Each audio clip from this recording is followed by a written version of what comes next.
Bhavnagar market યાર્ડમાં ડુંગળી, બટેટા, સિંગ અત્યારે બધું પલળી રહ્યું છે, કારણ કે આ ધાબા છે માર્કેટ યાર્ડના, એમાંથી પાણી સૂવે છે. આ તમે જુઓ, અને બધો જ પાક પલળી રહ્યો છે.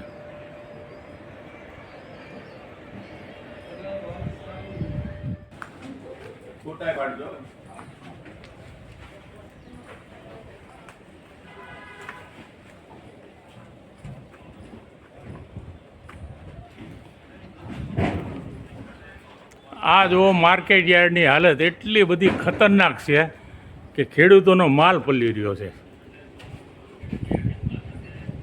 કરોડો રૂપિયાનો ભ્રષ્ટાચાર થઈ રહ્યો છે અને ખેડૂતો મરી રહ્યા છે.